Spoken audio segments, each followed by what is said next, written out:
सिरनावा, जान काज प्रभु निकट बुलावा। सभी भालू अंदर अपनी अपनी टोकरियां बना ले और सभी दिशाओं के लिए निकल जाए, ताकि माता सीता की खोज जल्दी की जाए और फिर श्री राम जी का कार्य भी वो पूर्ण हो जिस कार्य हेतु वो यहाँ आए हैं। तो सभी भालू अंदर अपनी अपनी टोलियां बना ले और टोलियों के सहित अब दिशाओं की ओर विचरण करें।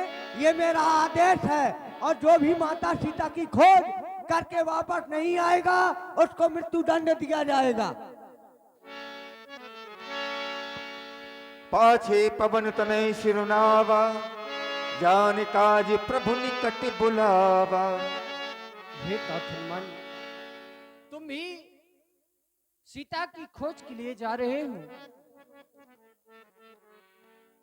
यह मुद्रिका ले जाओ, मेरी सीता को दे देना और भली भांत समझाकर वापस आना। हनुमान जाओ। मेरे आराध्य, आज मेरा जीवन धन्य हो गया। हनुमत जन्म सफल कर माना, चले हुए हृदय धारी कृपा निधाना। आज आपने अपने इस दास का मान बढ़ा दिया मेरे आराध्य। मुझे पूर्ण विश्वास हो गया कि मुझे ही सर्वप्रथम माता के दर्शन होंगे, क्योंकि आपने ये मुद्रा स्वरूप मुझे आशीर्वाद दिया, मेरे सर पर हाथ रखकर कह दिया, जाओ हनुमान, तुम्हारे द्वारा ही मेरे सकल कार्य सिद्ध होंगे। जय हो मेरे आराध्य, आप सब कुछ करने वाले हैं। आपकी बिना श्री चरणों की कृपा के इस सृष्टि का पत्ता नहीं हिल सकता है मेरे आराध्य। आज आपने हनुमान पर सब छोड़ दिया, आज तो आपने सेवक का मान बढ़ा दिया मेरे आराध्य। जैसी आपकी कृपा है और जैसी आपकी आज्ञा है वही कार्य सिद्ध होगा मेरे आराध्य। जय हो मेरे आराध्य। जय श्री राम। और आप है हरित ठाकुर परिहार, इनकी ओर से 10 रुपए और 10 रुपए HP ठाकुर, 20 रुपए चंद्रलोक राजपूत CM उमरिया, 10 रुपए खिम्मा परिहार उमरिया और 101 रुपए हरिराम पाल उमरिया, 10 रुपए शिवम राजपूत गुड्डू भैया, 10 रुपए अभिषेक राजपूत बंधौली, 10 रुपए मोहित राजपूत लींगा, 10 रुपए अभिषेक बंधौली, 10 रुपए मोहित लींगा, 10 रुपए अभिषेक बंधौली और 21 रुपए प्रबल राजपूत विकास चंदू।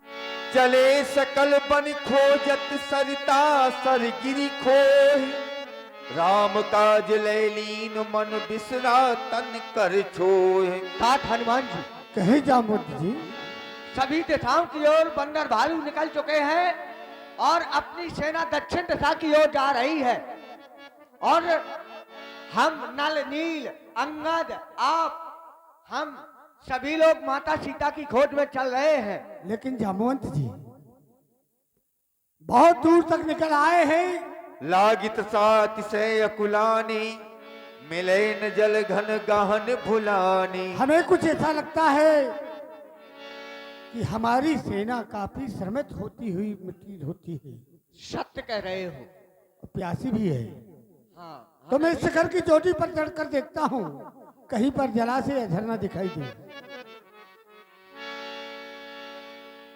चढ़ गिर शिखर सहू दिस देखा, भूमि विवर की कौतुक पेखा। हे जामवंत जी, मुझे कुछ दूरी पर एक विवर दिखाई दे रहा है, वहां से कुछ जल पक्षी आते हुए जाते हुए दिखाई दे रहे हैं। हमारा अनुमान है कि हमें उस विवर में प्रवेश करना चाहिए। क्यों नहीं तात हनुमान जी? चलो सावधानी से प्रवेश करो।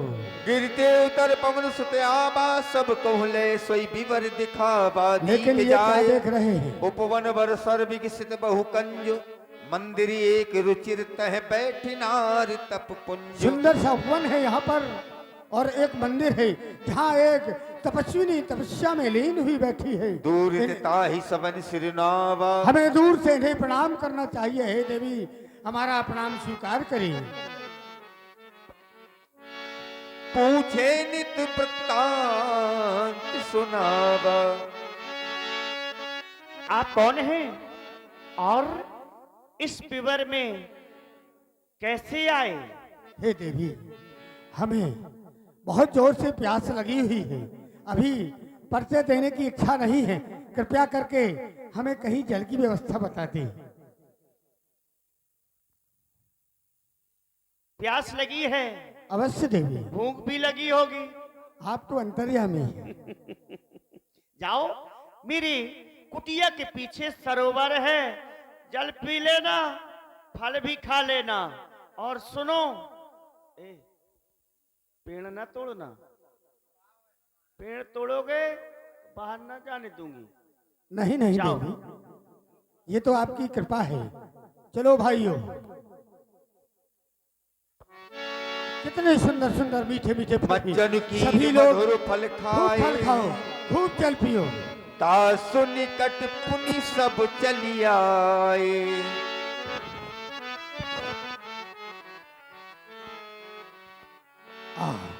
आत्मा तृप्त हो चुकी है देवी। अब आप हमारा परिचय जानना चाहती थी। हे देवी, हम प्रभु श्री राम जी के दूत हैं, माता जानकी जी की खोज में निकले हुए हैं, लेकिन देवी आपका भी हम परिचय जानना चाहते हैं। क्यों नहीं? मेरा नाम स्वयं प्रभा है। हम दो बहनें थी, स्वयं प्रभा और हेम प्रभा। इंद्र के दरबार में नृत्य किया करती थी। वहां से एक दिन मैं दानू नाम का राक्षस हम दोनों बहनों को हरण करके ले आया। इसी पिबर में रखा। जो मेरी बहन थी हेम प्रभा, बहुत सुंदर थी। हाँ, मेरी बहन को साथ में ले गया, मुझे यहीं इसी पिबर में छोड़ गया। मैं रो रही थी। चंद्रमा नाम के ऋषि निकले। उन्होंने देखा देवी रो रही है। कहने लगे देवी रो नहीं। त्रेता युग के चौथे चरण में प्रभु श्री राम जी के दूत आएंगे और वो तुम्हें दर्शन करवाएंगे। कहने लगे बस केवल केवल प्रभु श्री राम जी का भजन करो, इसी में तुम्हारा कल्याण होगा। जब से मैं इसी विवर में बैठ करके प्रभु श्री राम जी का भजन कर रही हूं। हे देवी, अच्छा, आपने तपस्या की प्रभु श्री राम जी की, तो वास्तव में अब आपको दर्शन करने का सौभाग्य भी प्राप्त होगा। इस समय मैं जानना चाहती हूं कि प्रभु श्री राम जी इस समय कहां पर हैं? लेकिन देवी, इस समय प्रभु श्री राम जी प्रवर्सन की पर्वत पर विराजे हुए हैं, लेकिन हम माता की खोज के लिए आए थे, लेकिन इस विवर में प्रवेश तो कर गए, लेकिन यहां से कहीं जाने का मार्ग समझ में नहीं आ रहा है। लेकिन नहीं, मार्ग तो एक जैसे नजर आ रहे हैं। देवी, हमारी कुछ सहायता करो और अपनी भक्ति की कृपा करो। क्या हुआ? हम बाहर जाना चाहते हैं, चले जाओ। लेकिन ऐसे नहीं जा पाएंगे देवी। दिखाई नहीं दे रहा है मार्ग। यहाँ तो बहुत सारे मार्ग हैं, कैसे बाहर जाएंगे? इस विवर में जितने भी दरवाजा हैं सभी एक ही जैसे हैं और ये घूमती है विवर। क्यों? इसका इस क्या विवर कारण का है? इस विवर का नाम है रिचविल। ये हाँ, इसलिए घूमती है। सभी रास्ताएं एक जैसी दिखती हैं। तुमको सोच रहे हो किस रास्ते से आए थे, किससे आए थे, किससे जाना है, किससे नहीं जाना है, हैं? सभी बंदर भालू, तुम भी आओ। बंदर भालू कहाँ है? फल खा रहे हो चोरी चोरी। सभी बंदर भालू अपने अपने नेत्र बंद कर ले। मैं अभी निकाल रही हूं। जय जय श्री राम, जय श्री राम, जय जय श्री राम। नयन मून पुनि देखहि बीरा, ठाढ़े सकल सिंधु के तीरा। भाइयों, ये देखिए उस देवी के तपोबल का प्रभाव। उसने अपने तपोबल के प्रभाव से हमें सीधे लवण सागर के किनारे पर खड़ा कर दिया है। लेकिन अब और बड़ा संकट का विषय पैदा हो गया है, क्योंकि तात हनुमान जी, देखिए हम यहाँ तक चलते चलते आ गए हैं, लेकिन अब जाने के लिए हमें मार्ग ये समुद्र है। सत्य है, विशाल सागर है हमारे सामने, इसको पार कैसे करेंगे? और यदि वापस जाते हैं तो महाराज सुग्रीव के द्वारा हम सबको मृत्यु दंड मिलेगी। अब दो ओर से मृत्यु हमारी।